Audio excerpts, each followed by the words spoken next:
Bom dia a todos, a paz do Senhor Jesus, amém. É uma alegria estar aqui com os irmãos da Assembleia de Deus, aqui sede em Guarulhos.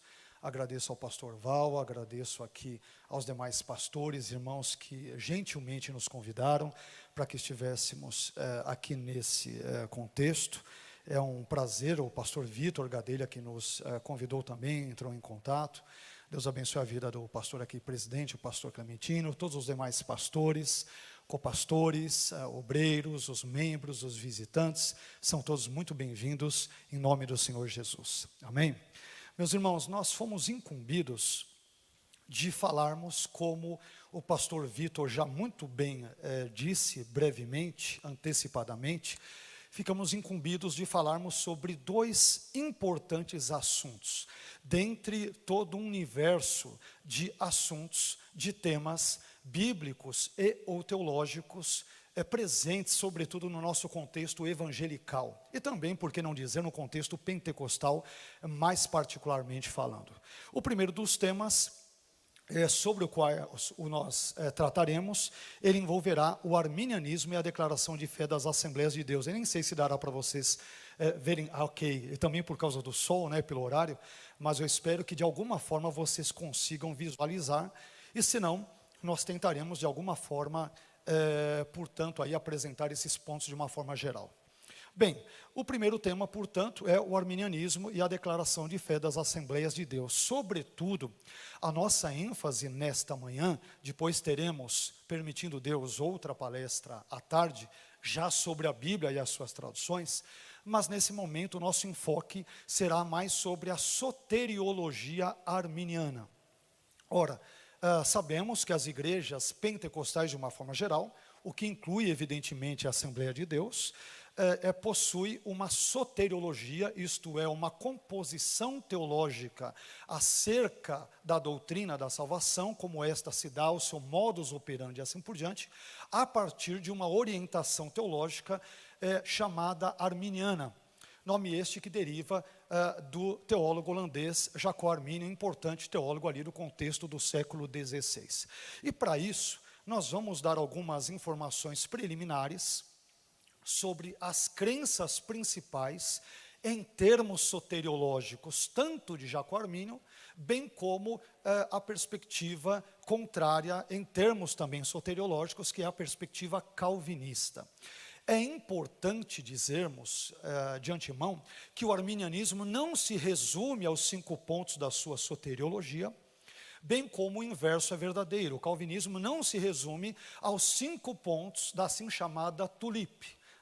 O calvinismo é mais do que isso, envolve todo um sistema, toda uma cosmovisão, bem como o arminianismo também. Então, nós temos obras, por exemplo, de Armínio e sobre Armínio, onde ele tem várias outras perspectivas sobre Deus, sobre os seus atributos, sobre Cristo, sobre o Espírito Santo e assim por diante. Nós não trataremos desses assuntos. A nossa ênfase será sobre a soteriologia de Jacob Arminio e que, portanto, veio a ser conhecida ao longo dos séculos, hoje, por exemplo, no nosso contexto brasileiro, como soteriologia arminiana.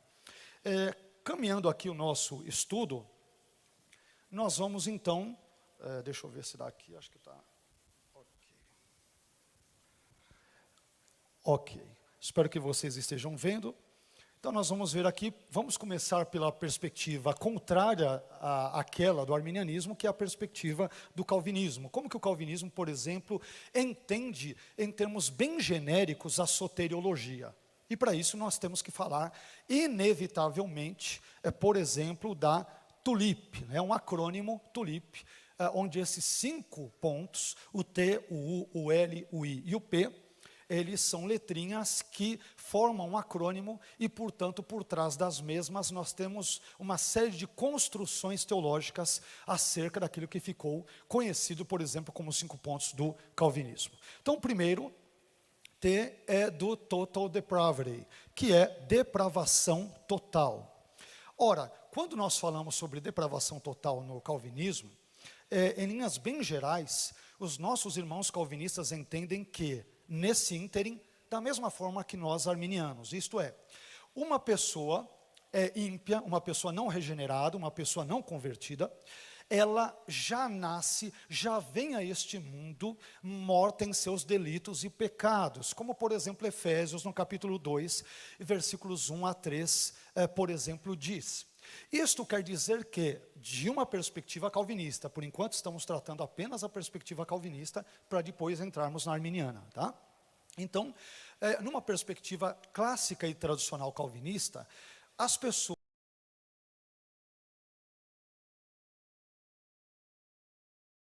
elas não conseguem responder à pregação do evangelho quando este se dá. Porque, alegam os nossos irmãos calvinistas, mortos não respondem a nada.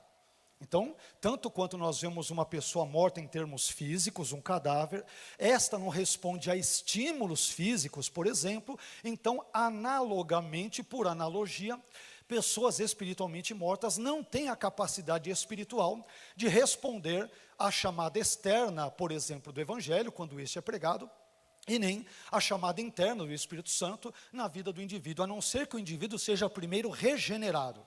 E aqui nós temos uma diferença fundamental entre o calvinismo e o arminianismo. No calvinismo, a pessoa primeiro é regenerada para depois crer. No arminianismo, a pessoa primeiro crê para depois ser regenerada. Então esse é um ponto fundamental. O sujeito primeiro é regenerado por meio de uma operação do Espírito Santo, que em última análise é irresistível.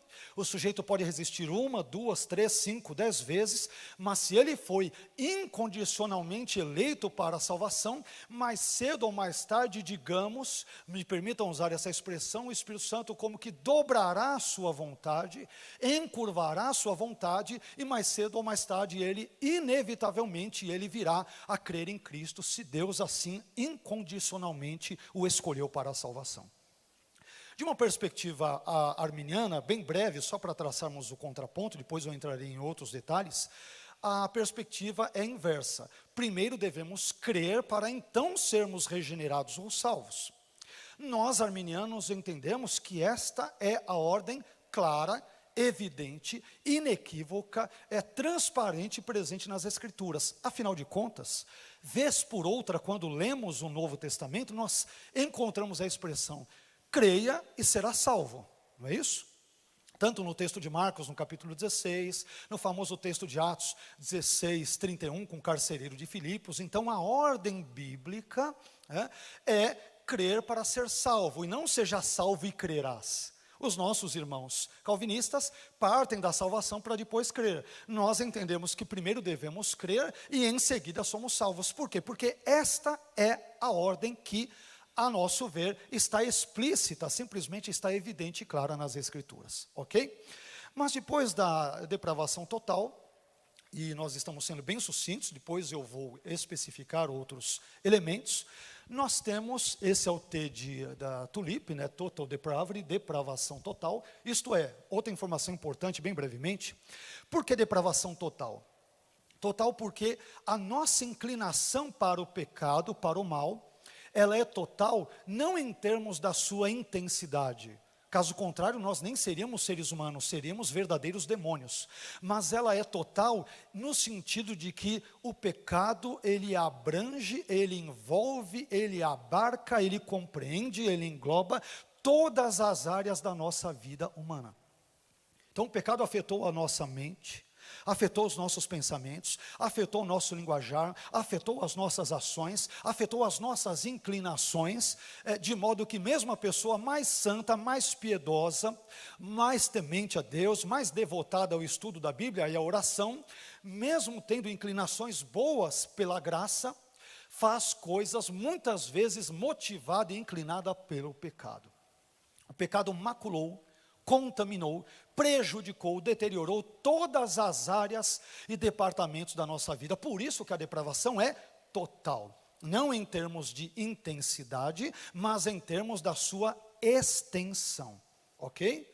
Nisso, calvinistas e arminianos vão concordar. Esse T da Tulip é o único ponto onde parcialmente calvinistas e arminianos concordam. Sobre a ordem da salvação, evidentemente não vamos concordar, como eu disse, porque calvinistas creem que primeiro vem a regeneração e depois a fé, E nós arminianos cremos que primeiro devemos crer para depois sermos regenerados. Mas divergências à parte aqui e ali, o T da tulipe é um dos raros pontos em que calvinistas e arminianos, razoavelmente falando, não totalmente, mas razoavelmente falando, podem dar as mãos e tem uma certa semelhança na sua perspectiva. Acaba por aí. Quando nós andamos um pouco mais, só tem o texto ali que eu citei, Salmo 51:5. Esse texto eu voltarei a citar na perspectiva arminiana depois, né? Mas é aquele trecho onde é dito: em iniquidade fui formado, em pecado me concebeu minha mãe. Aquele texto do Salmo 51:5, que é muito controvertido, não vou entrar em detalhes aqui, em polêmicas nesse momento, mas acredita-se que Agostinho de Hipona, entre o quarto e quinto séculos, foi o primeiro teólogo, pelo menos ao longo da história da igreja, a identificar no Salmo 51 aquilo que hoje nós chamamos, por exemplo, de pecado original. Isto é, quando falamos sobre o pecado original, é importante aqui mencionarmos, não temos em mente o pecado de Adão e Eva cometidos ali no contexto genesiano, em Gênesis 3. Mas pecado original, em termos teológicos, é uma referência às consequências, aos efeitos, aos resultados do pecado na posteridade de Adão e Eva, o que inclui evidentemente a mim e a você. Por exemplo, a nossa inclinação para o mal. Por exemplo, a nossa morte, não somente física, mas também espiritual. Isto é, consequências nocivas, deletérias, terríveis do pecado. Então, ao que tudo indica, Agostinho de Hipona foi o primeiro, se não o primeiro, um dos primeiros, a ver o conceito do que hoje é chamado de pecado original, em textos como o Salmo 51:5. E nesse ponto, mais uma vez, calvinistas e arminianos mais ou menos dão as mãos e de forma bem genérica concordam a esse respeito. E um pouco mais adiante, nós temos o U dentro da sigla da TULIP, que é o U de Unconditional Election, isto é, eleição incondicional. E aí vocês já percebem pela imagem ali, né? Então, um dos textos clássicos que os nossos irmãos calvinistas usam para isso, é o texto de Romanos 9:13, entre outros textos, entre outros. Por exemplo, quando é dito ali, amei Jacó e aborreci Esaú. Como que um calvinista típico lê esse texto? Tanto o próprio Calvino, se é que Calvino era calvinista assim, vamos assim dizer, mas, por exemplo, estudiosos como Martin Lloyd-Jones, dentre tantos e tantos outros, eles entendem o seguinte, como eles leem, amei Jacó e aborreci Esaú. Parafraseando, um calvinista lê esse texto assim, amei Jacó e o escolhi incondicionalmente para a vida eterna, portanto ele é o salvo, e aborreci ou odiei Esaú, isto é, ele é o réprobo na linguagem soteriológica, na linguagem eclesiológica e também teológica, e portanto Esaú está condenado ao inferno. Então, quando um calvinista lê Romanos 9:13, ele já o filtra a partir do U da tulipe, que é a ideia da unconditional election, ou seja, Deus elegeu, por exemplo, Jacó para a salvação e não quis fazer o mesmo com Esaú. Portanto, Jacó é o eleito para ser salvo, Esaú é o réprobo, o rejeitado para ir para o inferno. E isso é incondicional, essa eleição divina, essa escolha divina de uns para a salvação e a rejeição de outros, portanto, para a perdição e para o inferno, Deus faz porque Ele é soberano. Dizem os nossos irmãos calvinistas, nós arminianos respeitamos essa perspectiva, mas dizemos, isso não é soberania, isso aí é arbitrariedade. Porque, por exemplo, um encontro como este, nesta manhã, de uma perspectiva calvinista, poderíamos dizer, por exemplo, a título de exemplo, que essa ala esquerda, e é só um exemplo, viu, irmãos, é um exemplo, depois eu troco para não prejudicar a outra aula, para não quererem brigar comigo lá fora. Então, essa ala esquerda, por exemplo, são os réprobos, né? Então, esses daqui Deus nunca quis salvar, então vão morrer, vão direto para o inferno. Essa ala direita é um exemplo. São aqueles que Deus incondicionalmente elegeu e vice-versa também, para eu ficar bem com os dois lados, para eu não apanhar lá fora e não ficar sem almoço.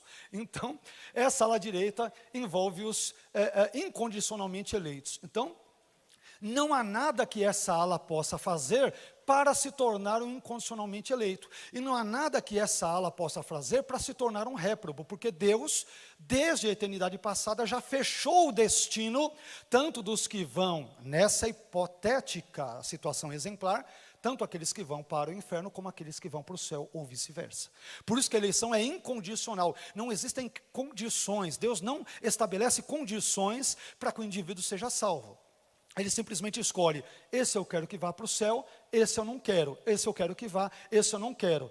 Deus, mas isso nós alegaremos, é arbitrário, e os calvinistas dirão, não, não é. Deus é Deus, o mundo Ele criou, Ele faz do jeito que Ele quiser e não importa. Tá? Eu estou sendo bem sucinto aqui, tá, gente? Tem muitas coisas para falar, mas eu estou sendo evidentemente bem resumido aqui.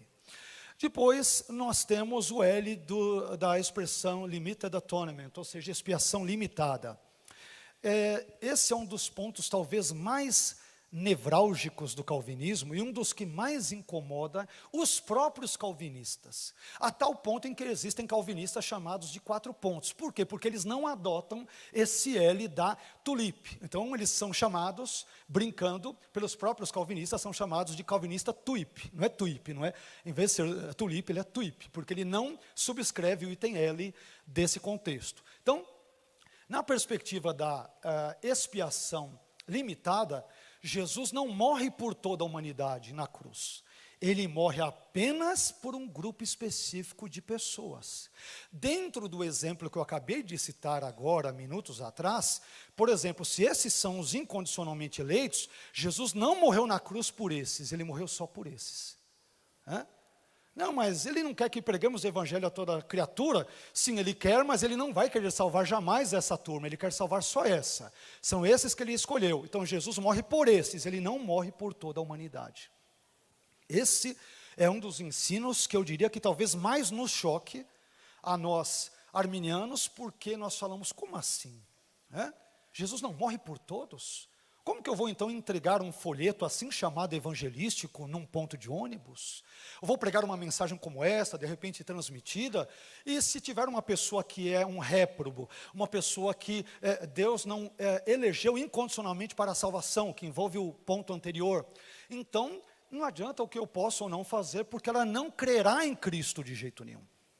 Então é uma das doutrinas, eu diria que mais ruins, que inclusive muitos calvinistas não aceitam. Por isso que são chamados de calvinistas de 4 pontos. Eles aceitam o T, o U, não é isso? Vamos ver na sequência, o I e o P, mas não aceitam o L. Eles são chamados calvinistas aí, nesse caso, de 4 pontos. Dentre eles, nós temos muitos batistas que são assim, não é? Batistas calvinistas que entendem que Jesus morreu por toda a humanidade. E há uma grande discussão, não sei se depois alguém fará essa pergunta, já estou me antecipando, há uma grande discussão sobre se Calvino cria ou não na expiação limitada.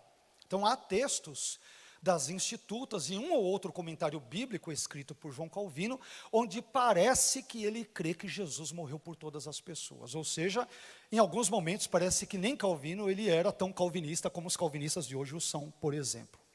Bom, mas e aqui o texto que nós citamos é João 10,15.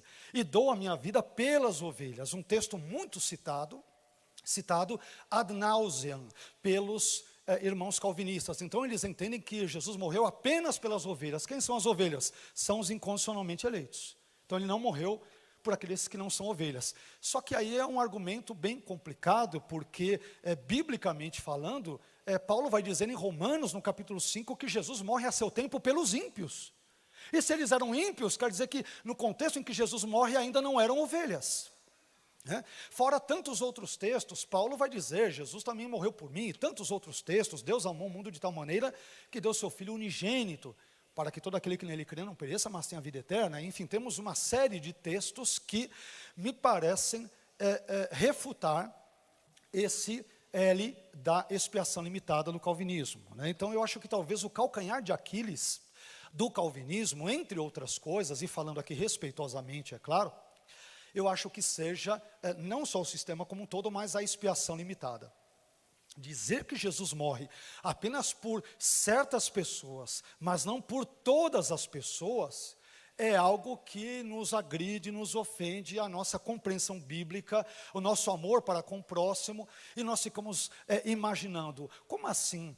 Deus ordena, por exemplo, em Lucas, numa das passagens dos evangelhos, Jesus vai dizer que nós devemos ser misericordiosos, como é misericordioso o nosso Pai que está nos céus. E eu fico pensando, mas Deus, se eu devo imitar o Senhor, e o Senhor não tem misericórdia de toda a humanidade, o Senhor só tem misericórdia daqueles incondicionalmente eleitos, então se eu usar essa lógica, eu também vou escolher de quem eu quero ter ou não misericórdia. Já que o Senhor não tem misericórdia de todos, porque o Senhor nunca desejou salvar todos, eu vou usar esse mesmo critério na minha vida também. Então é algo, percebamos que é, no mínimo, estranho. Outro ponto é o I do irresistible grace, graça irresistível. E aí eu coloquei um homem sendo puxado por uma cordinha ali, né? Um executivo ali usando a pasta e tal. E aí, no calvinismo, a graça, o chamado assim popularmente favor imerecido, embora a graça seja muito mais do que favor imerecido, mas na perspectiva calvinista, em última análise, se o Espírito Santo escolheu alguém para salvar, ele vai martelar no coração daquela pessoa, ela vai ouvir a pregação de uma forma ou de outra, mais cedo ou mais tarde, apenas questão de tempo, ela vai se render a Jesus. Em última análise, uma pessoa incondicionalmente eleita por Deus para a salvação, ela pode dizer não a Cristo, ao Evangelho, uma vez, 5 vezes, 100 vezes, mas se ela é eleita, na 100ª vez, ela inevitavelmente vai ter que ceder aos apelos do Evangelho, ao trabalhar do Espírito Santo, e portanto ela terá que dizer sim a Cristo. Ok? Essa perspectiva, de forma super resumida, é, por exemplo, no calvinismo. No arminianismo, não.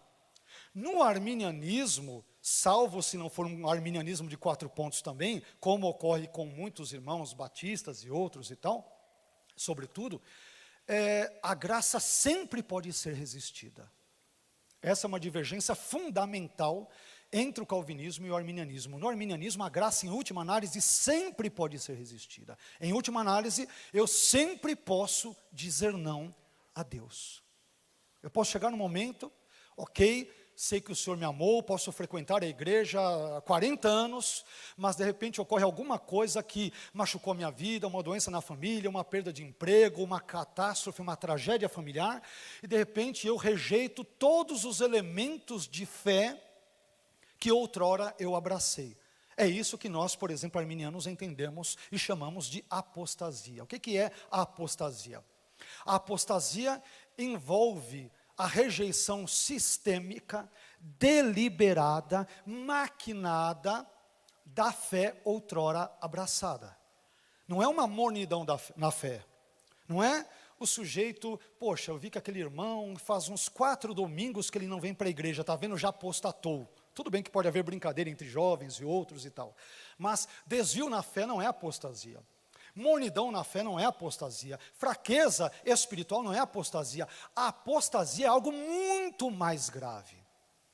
É o abandono deliberado, a pessoa pensa, sistêmico, de todos os elementos da fé que outrora ela abraçou. Então a pessoa começa crente, chega num momento da vida, aí ela fala, quer saber, essa ideia de que a Bíblia é inspirada, eu não creio mais nisso não, parece que ele é um livro como outro qualquer. Quer saber, Jesus ressuscitou dos mortos? Isso aí está me soando história da carochinha. Não creio nisso. Ela começa a abandonar os pontos fundamentais da fé.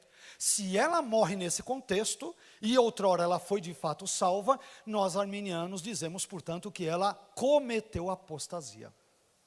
E aí há toda uma discussão, dependendo das vertentes de arminianismo, se a apostasia é um pecado em que o indivíduo que o comete, ele pode ou não ser reconduzido à fé.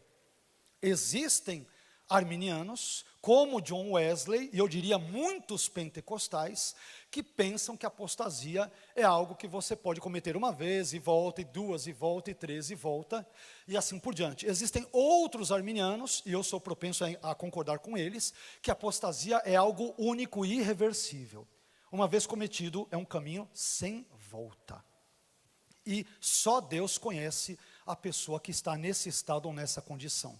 Eu, por exemplo, vejo apostasia no texto de Hebreus capítulo 6. É impossível que aqueles que provaram do dom celestial, fizeram isso e aquilo, né, experimentaram as benesses do mundo futuro e tal, e caíram, sejam de novo renovados para o arrependimento. Perceba que o texto diz de novo, quer dizer que eles eram verdadeiros crentes e se converteram de fato. Mas se eles entraram num caminho da apostasia, que, reitero, é muitíssimo mais grave do que uma amonidão, um esfriamento, qualquer outra coisa, é algo gravíssimo.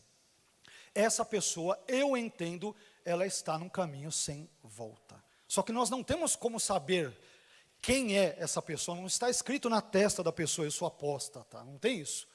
Então, é um pecado que, se está na Bíblia, serve-nos de grande advertência, porque todos nós, se não cuidarmos da nossa própria vida, podemos eventualmente vir a cometê-lo. Por isso que Paulo, de forma muito sábia, vai dizer para Timóteo: tem cuidado de ti mesmo e da doutrina.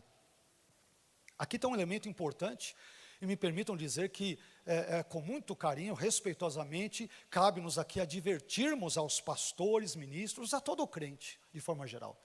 Às vezes nós nos preocupamos demais com a doutrina, mas deixamos de ter cuidado de nós mesmos. Nos preocupamos tanto em separar um bom estudo, uma ótima pregação, e tudo isso é correto, é bíblico, devemos nos esmerar por servir a Deus da melhor maneira, mas a advertência de Paulo é: tem cuidado de ti mesmo e da doutrina. Às vezes, cuidamos demais da doutrina e não temos tempo para a nossa vida devocional, para o nosso arrependimento pessoal diante de Deus, para os nossos momentos de confissão de pecados. Às vezes, pastores e líderes gastam tanto tempo cuidando da vida de todos, da vida da igreja, o que é maravilhoso, glórias a Deus por isso, mas se esquecem de ter um cuidado quanto à sua própria vida pessoal. Se sobrecarregam de uma série de situações e acabam muitas vezes caminhando por situações ou veredas bem difíceis em termos espirituais. Então, pastores, homens de Deus, mulheres de Deus, isto serve para toda a igreja. Tenhamos uma doutrina sadia, mas cuidemos, sobretudo, da nossa relação íntima com Deus. Uma vida de arrependimento, de luta contra o pecado, né, de fato uma vida que agrademos a Deus, para que, não ensinando doutrina a outros, nós mesmos um dia venhamos a ser achados aí em falta. Que Deus nos guarde disso. Amém? Mas, caminhando um pouco mais, nós temos aqui o P de Perseverance of the Saints, ou seja, perseverança dos santos. Aqui tem um ponto bem diferente, é importante também, o P da tulipe no calvinismo. Muitos calvinistas, eles vão dizer que o nome mais correto não seria perseverança dos santos, mas preservação dos santos. Por quê? Porque é Deus quem preserva os santos, isto é, os incondicionalmente eleitos. Não se esqueça que eu estou trazendo pensamentos de uma perspectiva, por enquanto, mais calvinista. Então, a lógica é a seguinte: as pessoas estão mortas em delitos e pecados. Ninguém pode fazer nada espiritualmente por si mesmo. Nós nascemos em delitos e pecados, né? O T. Depois, então, Deus elege incondicionalmente quem quer que seja salvo, e aquele que não quer, Ele rejeita. Então, Jesus, Ele envia Jesus para morrer só por aquele que Ele quer salvar. A esta pessoa, Ele dá a graça irresistível, para que, em última análise, ela nunca possa dizer não a Deus. Qual é a consequência disso? É que Deus irá preservá-la de cair num pecado que, por exemplo, envolva apostasia. Em última análise, de uma perspectiva calvinista, como Deus preserva os incondicionalmente eleitos, Ele pode pecar aqui, acolá, mas Ele nunca cometerá o pecado da, por exemplo, apostasia. Por quê? Porque Ele é uma pessoa incondicionalmente eleita. Ele pode pecar, pode, e peca frequentemente. Calvinistas admitem isso, mas jamais admitirão que uma pessoa incondicionalmente eleita possa cometer pecados tão graves que, por exemplo, venham afastá-los da salvação. Isso é impossível. Deus os resgata antes disso e não lhes permite que passem por isso. Essa é a visão de forma geral, de forma super rápida, super breve, no, por exemplo, calvinismo. Ok? Esse ponto ele será sensível de uma perspectiva arminiana. Vamos vê-lo já na sequência. Então, esse é um dos pontos, ou o ponto, o P, aqui da perseverança dos santos, da tulipe, e também dos facts, que vamos ver em seguida. Ele é um dos pontos mais sensíveis no arminianismo. Por quê? Porque nós temos entre os arminianos pessoas que acreditam que o sujeito não pode perder a salvação. Por exemplo, batistas. Batistas arminianos têm essa perspectiva. São chamados também de arminianos de 4 pontos. Geralmente um batista, com raras exceções, eu não estou generalizando, tá? Não é em 100% dos casos, mas muitas vezes um batista, ele, a não ser que seja um batista reformado, calvinista, ele é um batista de 4 pontos. Então ele subscreve, por exemplo, o T da total depravação, ele crê no miolo de uma perspectiva arminiana, mas ele não acredita de jeito nenhum que a salvação pode ser perdida. Isso é um batista, digamos que muito típico no nosso contexto brasileiro, para não dizer em outros contextos também, americanos e tal. Tá? Bom, vamos um pouco mais adiante, e agora nós vamos ver a perspectiva, de forma que resumida foi o calvinismo, vamos agora para o arminianismo. Se no calvinismo nós temos a tulip, nós temos o seu contraponto no arminianismo, que são os facts, né? A palavra inglesa, facts, para fatos, em português. Inclusive os arminianos de língua inglesa, eles brincam com os calvinistas, e brincam entre si dizendo que contra fatos não há argumentos, como quem diz, criticando a tulip, aquelas brincadeirinhas de teólogos, né, de pastores e assim por diante. E aí, olha só, facts é a ordem do acrônimo, perfeito? O F, o A, o C, o T e o S. Eu vou colocar aqui, agora percebam, nessa linha do tempo, a ordem mais lógica, e não a ordem do acrônimo, o F, o A, o C, o T e o S. Eu vou começar pela ordem mais lógica. Então, primeiro vamos começar com o T. Total depravity. Opa.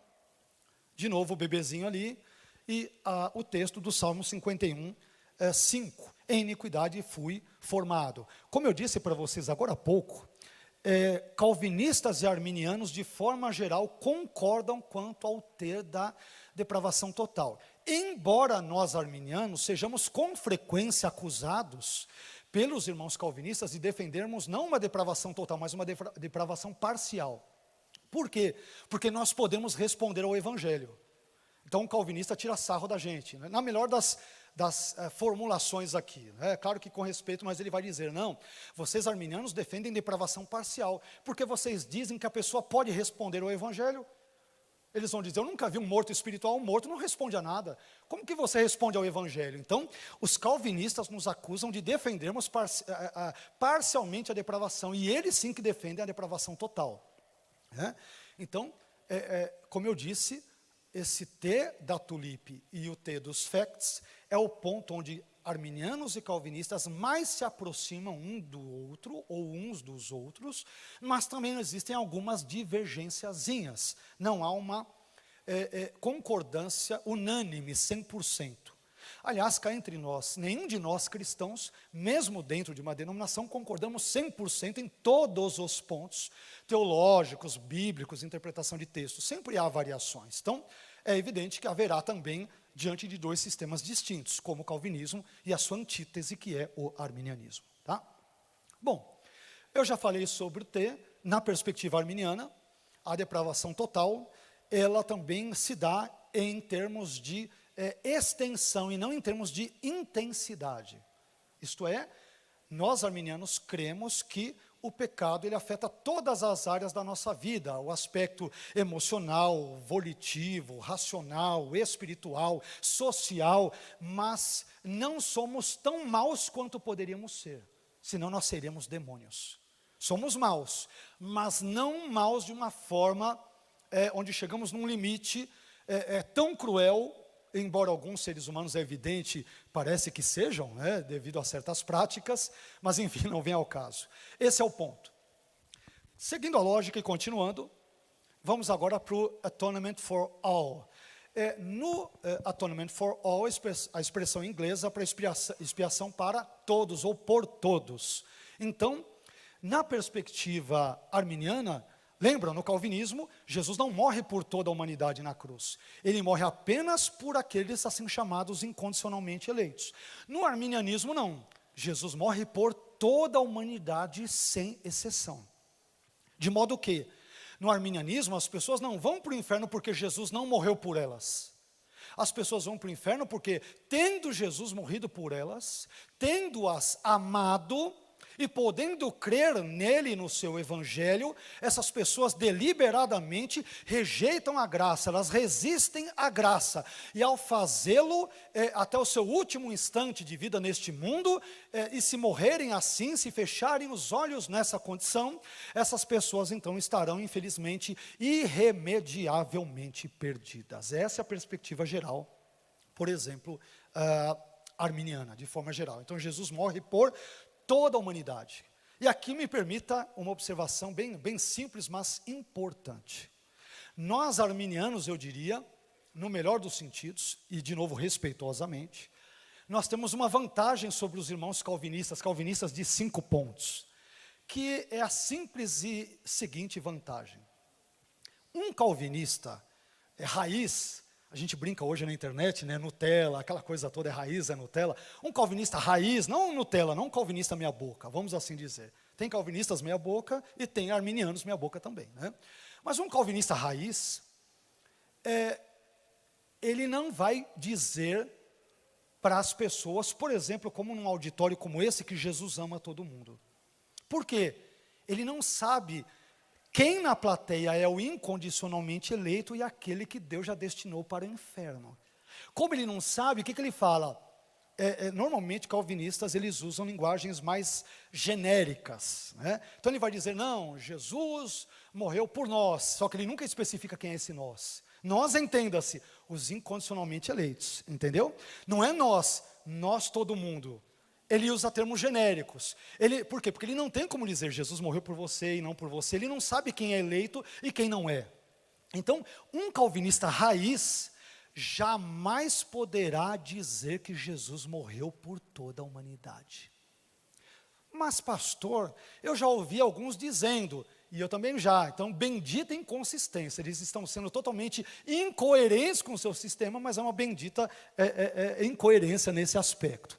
Agora, eu, enquanto arminiano, como eu não creio na eleição incondicional, que Deus escolheu uns para a salvação e outros não, eu posso dizer de forma muito clara e tranquila que Jesus ama você, morreu por você, por você, por você, por você, por você, por você, por você. Por quem quer que seja, Jesus morreu.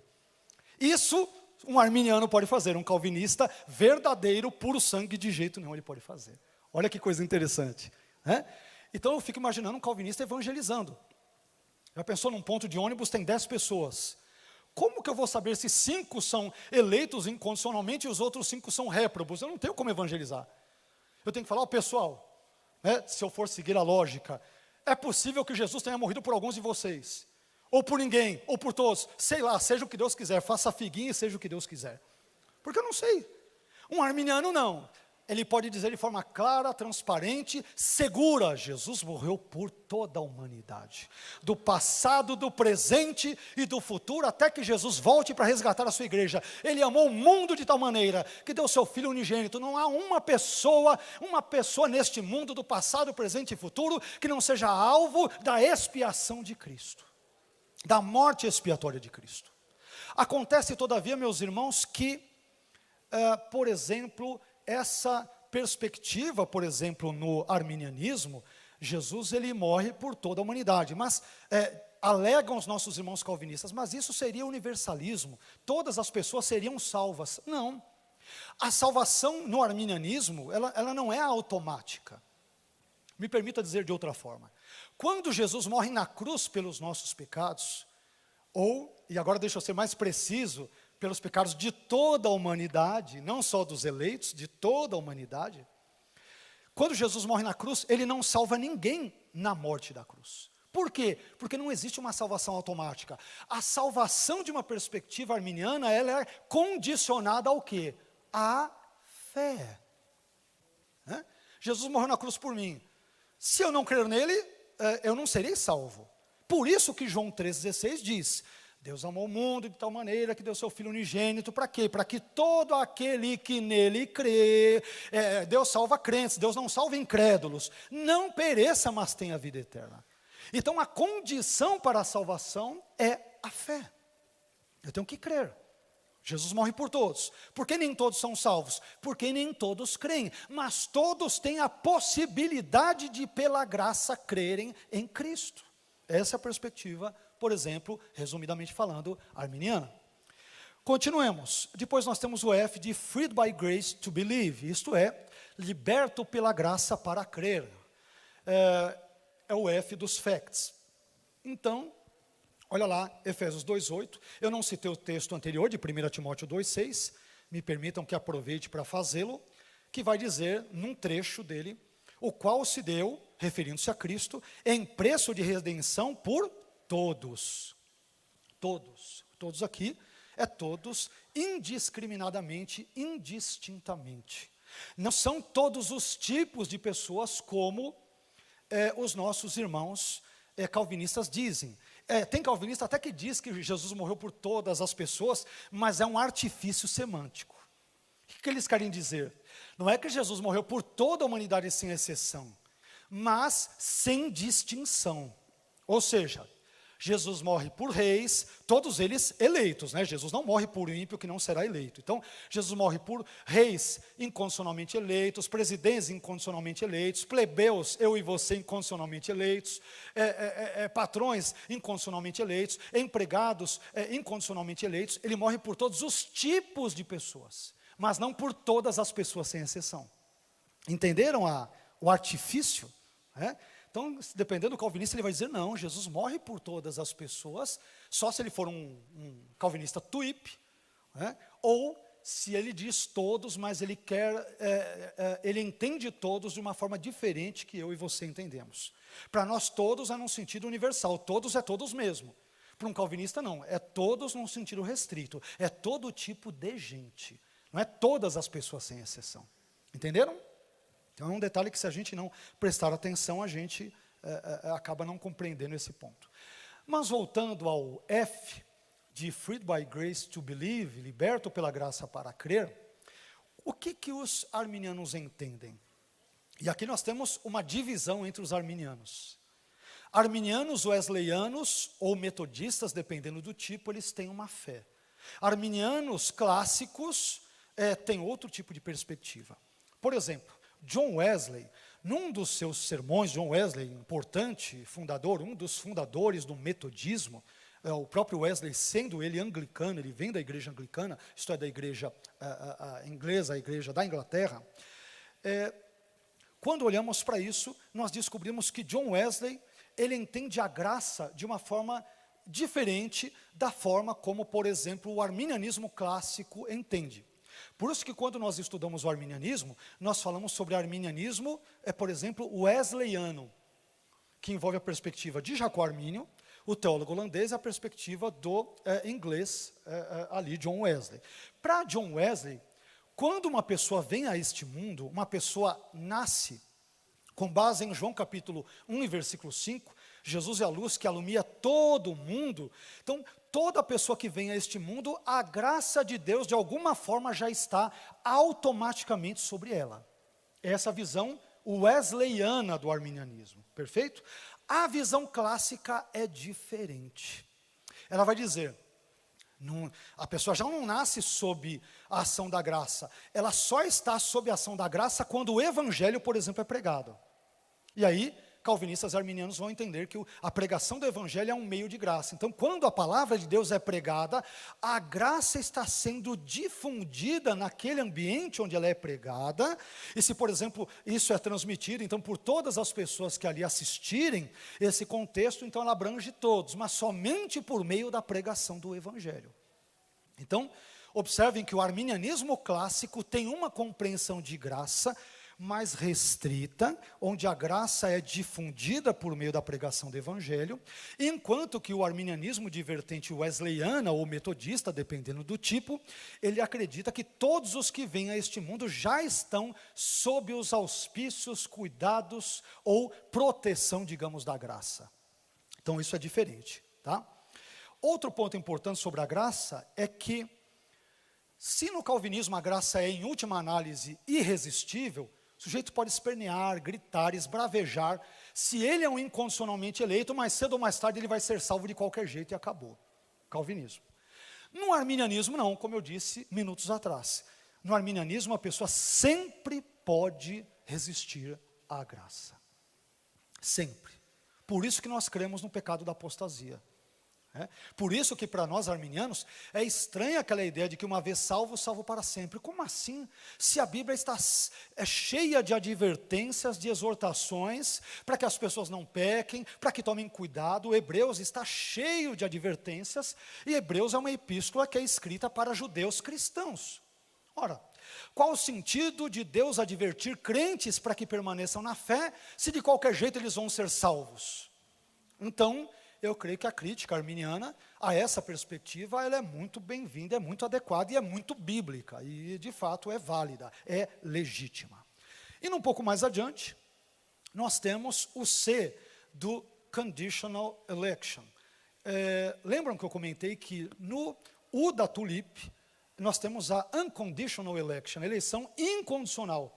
Deus não estipula nenhuma condição para eleger o indivíduo, ele simplesmente escolhe esse e rejeita aquele, e ele é Deus, e ele faz o que quiser e acabou. Isso é no calvinismo. No arminianismo, não. No arminianismo, a eleição é condicional. Olha lá, por exemplo, Romanos 8, 29, texto que dá muito pano para a manga em debates teológicos entre calvinistas, arminianos e outros. Romanos 8, 29 vai dizer que os que dantes conheceu, a estes predestinou. Isso tudo ocorre na eternidade, É conhecimento prévio de Deus, se é que Deus tem presciência mesmo, de uma perspectiva bíblica correta, porque se Deus ele é eterno, então tudo que Deus conhece, isso ocorre, ou Deus conhece no eterno agora, no eterno já, porque Deus não experimenta a sucessão de tempos, ele é eterno. Então, aquilo que nós chamamos de presciência, de uma perspectiva humana e de uma prisma humana, diante de Deus, muitos teólogos entendem que não se processa. Por quê? Porque o conhecimento de Deus é atemporal, ele é supra-histórico e, portanto, ele tem um conhecimento de absolutamente todas as coisas, um conhecimento exaustivo exatamente já, agora. Então, ele vê todas as coisas de uma perspectiva já única. Bom, mas, voltando de novo à eleição condicional, Romanos 8, 29. Aos que dantes conheceu, a estes predestinou, isso na eternidade, no tempo e no espaço, ele chamou. E como que Deus chama as pessoas? Ele chama de duas formas. Chamado externo, pregação do Evangelho. Chamado interno, convencimento do Espírito Santo. Lembram-se do texto de João? O Espírito Santo irá nos convencer do pecado, da justiça e do juízo. Então, existem dois chamados que, dependendo se forem ou não aceitos, resultarão em salvação. Chamado externo, pregação do Evangelho. Chamado interno, a operacionalização do Espírito Santo no coração do indivíduo que ouve a pregação. Se o indivíduo que ouve a pregação, ele rejeita as duas chamadas, a externa e a interna, e ele morrer nesse estado, ele vai para o inferno. Se o indivíduo ouve a pregação, ele recebe, ele aceita o chamado externo, aceita o chamado interno e permanece crendo em Cristo até o final, ele é salvo. Essa é a perspectiva típica arminiana. Tá? Então, de novo, aos que dantes conheceu, nós arminianos entendemos que isso é uma referência ao que chamamos teologicamente de presciência, os irmãos calvinistas entendem de forma diferente. Eles entendem aqui o termo grego prognosko, pré-conhecer, como se relacionar. Deus não apenas adquire informações no tempo e no espaço, mas Deus se relaciona. Mas aí vem a grande pergunta, como que Deus se relacionou conosco desde a eternidade se nós nem existíamos até então? Como? Aí você tem outras tantas situações que podem ser envolvidas. Mas voltando, pela última vez, a cadeia vai dizer, essa cadeia soteriológica de Romanos 8, 29 e 30 dirá, aos que dantes conheceu, a estes predestinou, depois no tempo e no espaço chamou. Se o crente diz sim ao duplo chamado do Evangelho e do Espírito Santo, ele é justificado, somos justificados pela fé. E na eternidade, ele será glorificado. Uma curiosidade, por que os verbos em Romanos 8, 29 e 30, os verbos gregos ali presentes, estão todos na forma do auristo, que, via de regra, é traduzido como um passado simples em português. Então, de novo, olha lá, pré-conheceu, tudo na forma do passado. Predestinou, chamou, justificou e glorificou. Por quê? Isso é bem interessante. A glorificação ocorreu já? Ainda não, ela é futura, correto? É que da perspectiva de Deus, aqueles que Ele pré-conhece, que crerão no Evangelho e permanecerão no Evangelho, e portanto serão justificados pela fé, serão chamados externa e internamente, aceitarão os dois chamados. Como Deus já conhece aqueles que pela graça permanecerão firmes até o fim de suas vidas no Evangelho, a glorificação dessas pessoas já é certa de uma perspectiva divina. Deus, que é atemporal, já sabe da glorificação de todos os santos que pela graça permanecerão crendo em Cristo. Por isso que o verbo está no passado, já é certo, Deus já sabe o que aconteceu comigo e com você no futuro. Embora para nós tudo isso seja futuro, para Deus já está certo. Já está certo, ok?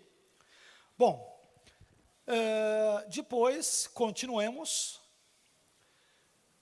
o S de Security in Christ, que é segurança em Cristo, segurança em Cristo. Esse é um ponto importante também por exemplo, do arminianismo.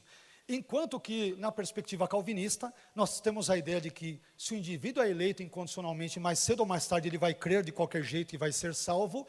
Na perspectiva arminiana, não. Eu só estou seguro em termos salvíficos durante, e somente durante o contexto em que eu fico firme em Cristo, em que eu permaneço em Cristo. Por isso que a perseverança na fé é um elemento muito importante no arminianismo. E aí temos o texto de João 15,6, onde Jesus diz: se alguém não permanecer em mim, será lançado fora. E se lermos o contexto de João 15, inclusive calvinistas como William Hendriksen, no seu comentário sobre João 15, ele dirá que a referência ali é ao inferno, Bem, indo um pouco mais, deixa eu dar uma adiantada aqui. Agora nós vamos ver os pontos, depois de termos discorrido de forma genérica sobre estes 5 pontos do calvinismo e respectivamente do arminianismo, como que o pensamento do teólogo holandês Jacob Arminio se processa com o pensamento da declaração de fé das Assembleias de Deus, por exemplo, no Brasil, que é o que interessa, creio que a cada um de nós, sobretudo aos irmãos assembleanos nesta manhã. Então vamos lá. Temos aqui os 5 itens: depravação total de novo, eleição condicional, expiação limitada, graça resistível e segurança em Cristo.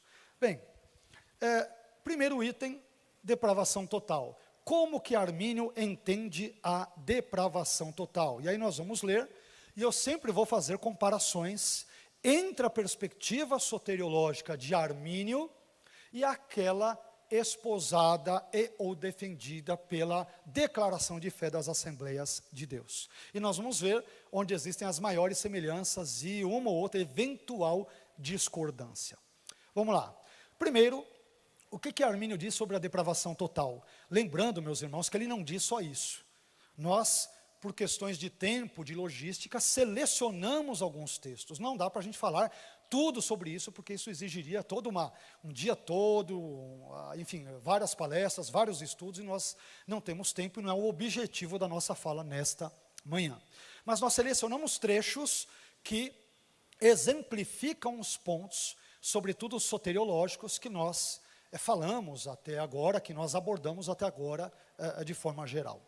Então, o Jacob Arminio, no volume 2 das suas obras, as obras de Arminio, obra traduzida anos atrás pela CPAD, na página, volume 2, página 406, ele diz o seguinte, abre aspas: o livre-arbítrio é incapaz de iniciar ou aperfeiçoar qualquer bem verdadeiro e espiritual sem a graça. Ponto importante.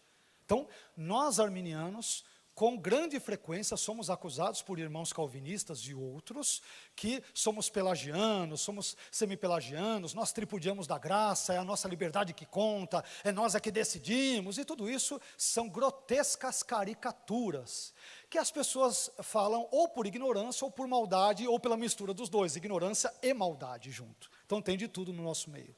Então, nós não podemos fazer nada sem o auxílio da graça. Nada. Se cremos em Cristo é porque a graça nos proporcionou. Se um dia estava dormindo, sei lá, dormi ímpio e acordei com vontade de ser crente, é porque a graça operou no meu coração. Eu ouvi o Evangelho, o Espírito Santo trabalhou em mim, eu ouvi o chamado externo, o chamado interno, e quando pela graça eu criei em Cristo, eu fui justificado, de novo os pontos de Romanos 8, 29 e 30, e ao permanecer em Cristo eu serei salvo. Mas o arminianismo é um sistema teológico profundamente caricêntrico. Deixa eu explicar esse palavrão. Caris vem do grego charis, graça. Ou seja, caricêntrico significa dizer que o arminianismo é uma teologia centrada na graça. É só ler Armínio. Aliás, Armínio fala sobre a graça, às vezes, de uma forma muito mais profunda e detalhada, vez por outra, do que nós encontramos nos próprios textos de Calvino nas Institutas. Ele dá uma ênfase tão profunda à graça, ele usa termos tão interessantes, de modo que eu posso dizer, sem medo de errar, que o arminianismo é uma doutrina, é um pensamento teológico, por exemplo, caricêntrico, centrado na graça de Deus, e não na obra do homem. Deus é o centro, e a sua graça, e não o homem com as suas obras humanas. Os méritos são sempre de Deus, de Cristo, do Deus Trino, Pai, Filho e Espírito Santo, e nunca dos seres humanos. Nunca, nunca, nunca. Continuando, esta graça é simples e absolutamente necessária para o esclarecimento da mente. Lembra que o pecado afetou todas as nossas áreas, inclusive a mente? Para o esclarecimento da mente, a devida ordenação dos interesses e sentimentos, e a inclinação da vontade para o que é bom. E olha o que Armínio encerra dizendo: confesso que a mente de um homem carnal e natural, ou seja, o não regenerado, o ímpio, é obscura e sombria, e é o que era a nossa mente antes de nos convertermos, que os seus afetos são corruptos e desordenados, que a sua vontade é obstinada e desobediente, e que o próprio homem está morto em pecados. Então, Armínio concorda com os calvinistas nesse ponto. Não há nenhum problema. Agora vamos ver o que a declaração de fé das Assembleias de Deus diz? Vamos lá. Então, nessa edição que eu usei, olha o que a declaração de fé das Assembleias de Deus vai dizer na página 113. Sempre selecionamos apenas alguns trechos para compartilharmos com os irmãos. A declaração de fé diz: cremos que todos os homens e mulheres foram atingidos pelo pecado a tal ponto que, embora tenham sido feitos à imagem de Deus, não podem por si mesmos chegar a Deus. Perfeito. Continuando, os seres humanos, influenciados pela graça que habilita a livre escolha, são livres para escolher. Escolher o quê? Fazer a vontade de Deus. Concordo 100%, correto. Né? Ou seja, esse trecho da declaração de fé das Assembleias de Deus bebeu profundamente no pensamento de Jacó Armínio. Né? Então aqui está bem arminiano. Percebam que nós não temos como ter aqui, nesse momento, essas divergências de forma bem geral. Indo um pouco mais adiante, nós temos o tema da eleição condicional. Vamos ver de novo o que Armínio tem a nos dizer sobre a eleição condicional. No volume 1 das suas obras, página 227, ele diz, abre aspas, Deus decretou salvar e condenar certas pessoas em particular. Até aí parece muito calvinista, não parece? Se você só parar no ponto, olha a importância do contexto. Deus, ele decretou salvar uns e condenar outros. Você fala, opa, isso aqui está me cheirando mal, está me cheirando muito calvinista, né? Mas vamos continuar, continuemos. Este decreto tem o seu embasamento na presciência de Deus, agora melhorou, que é Romanos 8, 29 e 30. Aos que dantes conheceu, a estes predestinou, chamou, justificou e glorificou. Ou 1 Pedro capítulo 1, versículo 2, onde os crentes aos quais Pedro se dirige são chamados de eleitos segundo a presciência de Deus Pai. E é exatamente o que a expressão grega diz. Né? Eklektos kata prognosin theu patros. Eleitos segundo ou de acordo ou conforme a presciência de Deus Pai. É exatamente o que diz o texto grego de 1 Pedro 1,2. Então é nisso que por exemplo, Armínio se estriba em nós, arminianos. Continuemos. Este decreto tem o seu embasamento na presciência de Deus, pela qual, isto é, pela presciência, Ele sabe desde toda a eternidade que tais indivíduos, por meio de sua graça preventiva aqui, a melhor tradução seria preveniente, é a graça que vem antes, né? Porque preventiva pode ter a ideia de algo que prevê, mas a ideia é do latim preveniens, antes de, veniens em latim é o que vem, então preveniens, aquilo que vem antes. Por isso que nós arminianos chamamos a graça de graça preveniente, isto é uma graça divina que vem antes de toda e qualquer ação humana. Toda e qualquer ação humana. Se cremos no Evangelho, é porque a graça nos alcançou antes, não tem por onde correr. Passou disso, o ensino passou disso, parafraseando o texto bíblico, é de procedência maligna.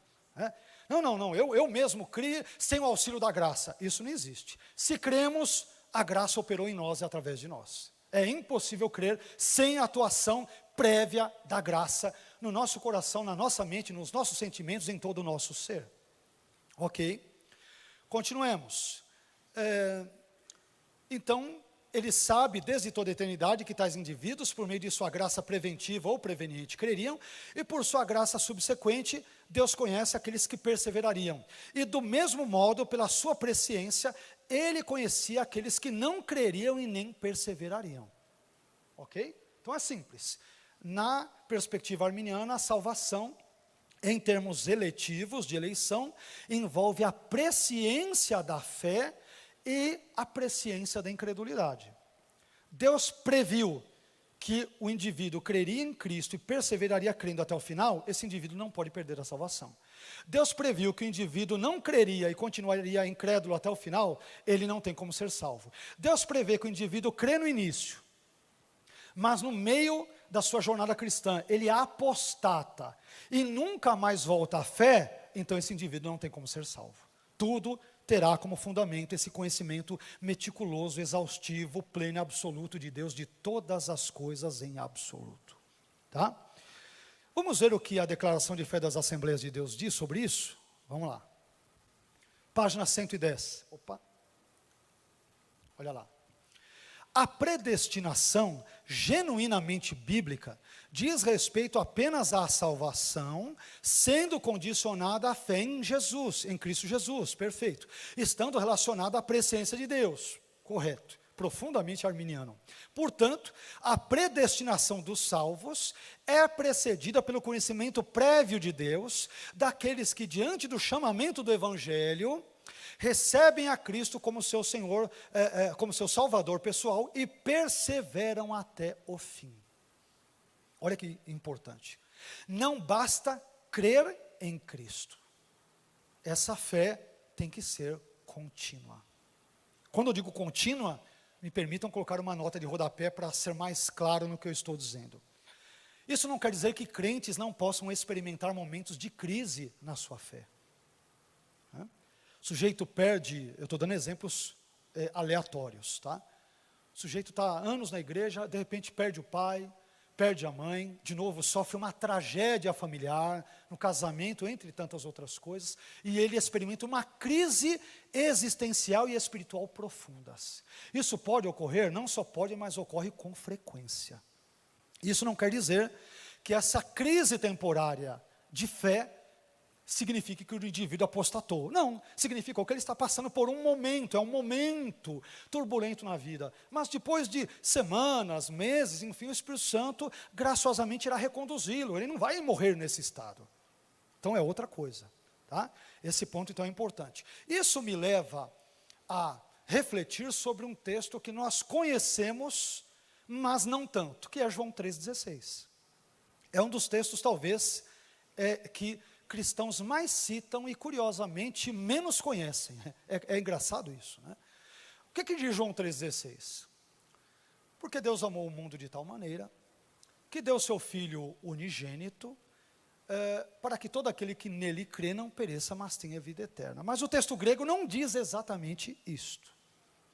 Parafraseando, o texto grego diz literalmente o seguinte: porque Deus amou o mundo de tal maneira, que deu seu Filho unigênito, para que todo aquele que continuamente nele crê, não pereça, mas tenha vida eterna. Porque o grego usa em João 3,16 um particípio, Para quem estudou grego, a forma verbal ali do particípio aponta para uma ação contínua em andamento ou em desenvolvimento, que é a expressão grega hopisteuon. Inclusive gramáticos calvinistas como Daniel Bill Wallace, ele admite isso. Então, o sentido exato de João 3,16 é, de novo, porque Deus amou o mundo de tal maneira que deu seu Filho unigênito, para que todo aquele que continuamente, porque o termo grego está no particípio, continuamente nele crê, não pereça, mas tenha vida eterna. Então, para ser salvo, não adianta você levantar a sua mão. Uma vez o pastor está pregando, o evangelista, o missionário, seja lá quem for, na televisão, na internet, levanta a sua mão, vai à frente, ou e tal, e entrega a sua vida a Jesus. Isso não salva ninguém. Somos salvos pela graça, mediante a fé. Mas que fé? Uma fé que é perseverante. Vocês estão entendendo? É uma fé perseverante, que pode ter os seus altos e baixos. Um dia você está melhor, outro dia pior, podemos ter crises existenciais e espirituais, como eu disse, mas isto não significa que o indivíduo irá apostatar. Entenderam? Então, nunca mais esqueça o que João 3,16 diz. Não é só aquele que crê em Cristo, é aquele que continuamente crê em Cristo, com respaldo no tempo verbal grego, como o texto na língua original ali aparece. Eu tenho que crer continuamente. E eu não creio continuamente em Cristo de mim mesmo, mas eu creio porque a graça me capacita a fazê-lo. É obra de Deus, não é obra minha, não é obra sua, não é obra do pastor, não é obra do grupo dos presbíteros, de diáconos, de ministros de louvor. Crer pela graça é uma obra, como o próprio nome e expressão dizem, obra da graça, é obra de Deus, o mérito é de Cristo, o mérito é 0 para o ser humano e ele é 10, ele é 100% para o próprio Deus, que graciosamente alcança o pecador, como um dia graciosamente espero tenha alcançado a você e a mim. Amém? Continuemos, caminhando quase para o final. Vamos agora para a expiação ilimitada.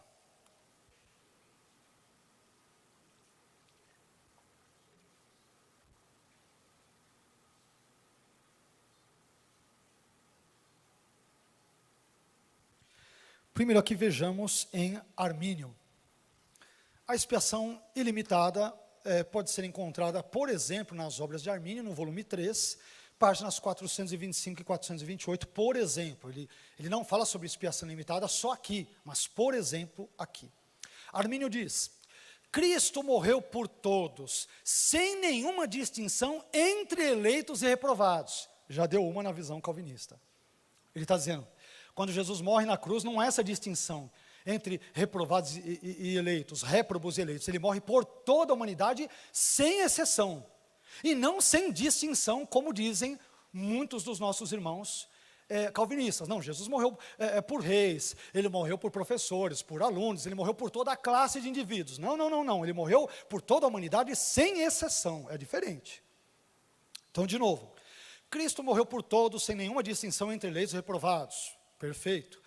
E aí ele diz algo interessante. É preciso fazer uma distinção entre redenção obtida e a redenção aplicada. E declaro que ela, isto é, a redenção, foi obtida para o mundo inteiro. Jesus morre por toda a humanidade. E para todos e cada um dos homens, mas ela foi aplicada apenas aos fiéis e aos eleitos. De novo, Jesus ele morre por toda a humanidade sem exceção? Sim. Mas a aplicação dos benefícios salvíficos e soteriológicos estão sobre toda a humanidade? Não, apenas sobre aqueles que pela graça Deus previu que creriam, diriam sim ao seu chamado externo e interno, seriam portanto justificados e que ao permanecerem na fé toda a sua vida, já foram glorificados lá na eternidade. Ok? É sobre esses que os benefícios da expiação de Cristo na cruz são aplicados, não sobre todos, senão nós cairíamos no pecado do universalismo. Ou seja, no final da história, todos serão salvos, até o diabo e os demônios, não vai ter um incrédulo, que é a doutrina que muitos atribuem a Orígenes, um dos pais da igreja, a tal da doutrina da apocatástasis, né? que tem relação também, em outros contextos, com universalismo. Nós, arminianos, não cremos no universalismo. O universalismo é heresia. O inferno é real. Infelizmente, pessoas irão para lá por terem rejeitado a Cristo durante toda a sua vida. Nós cremos nisso. Mas Deus, Ele possibilita a todos a salvação, morrendo por todos na cruz. Amém? Mas vamos aqui continuar. Como que a declaração de fé das Assembleias de Deus entende isso? Páginas 61 e 113. O texto aí diz: Deus propôs Cristo Jesus para a propiciação por meio da fé no seu sangue. Jesus é a propiciação pelos pecados do mundo inteiro. Perfeito, citando 1 João 2,2. Deus proveu a salvação para todas as pessoas. A extensão é universal. Mas essa salvação aplica-se somente àqueles que creem, mas a aplicação é restrita. Perfeito arminianismo puro.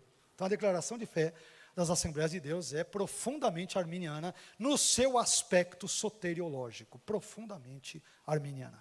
Temos mais 2 pontos, eu vou tentar correr com eles, que ainda tem o mais cabeludo dos pontos no final, mas vamos lá. Vamos agora para o item que envolve a graça resistível. O que Armínio diz sobre a graça resistível? Volume 1 das suas obras, página 232. Essa é uma das declarações mais famosas de Armínio, uma das. Ele diz: toda controvérsia sobre a graça, controvérsia entenda-se, por exemplo, entre calvinistas e arminianos, né? Entre outros. Toda controvérsia sobre a graça se reduz à solução desta questão. Qual é? A graça de Deus é uma certa força irresistível? Para os calvinistas eles dirão sim, os arminianos dirão não. É nisso que haverá divisão entre calvinistas e arminianos. Certo? Ou seja, a controvérsia se refere apenas ao modo de operação da graça, irresistível ou não. Com relação a este tópico, creio eu, de acordo com as Escrituras, que muitas pessoas resistem ao Espírito Santo e rejeitam a graça que lhes é oferecida. E a gente tem Lucas 7,30, Atos 7,51, Isaías 65,2, enfim, Mateus 23,37, a Bíblia está cheia de textos que eu não estou citando apenas por questões de economia de tempo aqui, mas está cheio de textos aí na Bíblia para isso. Ok, então para Armínio, a graça é resistível. Nós arminianos, portanto, cremos na resistibilidade da graça. O que a declaração de fé das Assembleias de Deus tem a dizer sobre isso? Na página 110 ela diz: a graça de Deus é manifestada salvadoramente maravilhosa, citando aqui Tito, está parafraseando Tito capítulo 2, muito bom. A graça de Deus é manifestada salvadoramente maravilhosa, perfeita. Entretanto, não é irresistível. Está seguindo o mesmo caminho de Armínio. Pois não são poucos os que, ignorando o evangelho de Cristo, resistem ao Espírito da graça. É arminianismo puro. Então, olha que interessante. Então, a declaração de fé das Assembleias de Deus, essa declaração aqui, de cunho arminiano, ela segue bem de perto, profundamente de perto, o pensamento de Jacó Armínio. Isso nos leva ao último ponto, que é o mais espinhoso de todos, no arminianismo, que é o S da segurança em Cristo. Nesse ponto, os arminianos se divergem. De novo, tem arminianos que creem que a salvação não pode ser perdida, arminianos chamados de 4 pontos, sobretudo, principalmente batistas. Muitos, não poucos, muitos dos nossos irmãos batistas são arminianos de 4 pontos. Eles não aceitam que a salvação pode ser perdida. Arminianos de 5 pontos, via de regra assembleianos, né, quem é da quadrangular, Deus é amor, ou seja, do pentecostalismo clássico, crê no arminianismo de 5 pontos. Tá?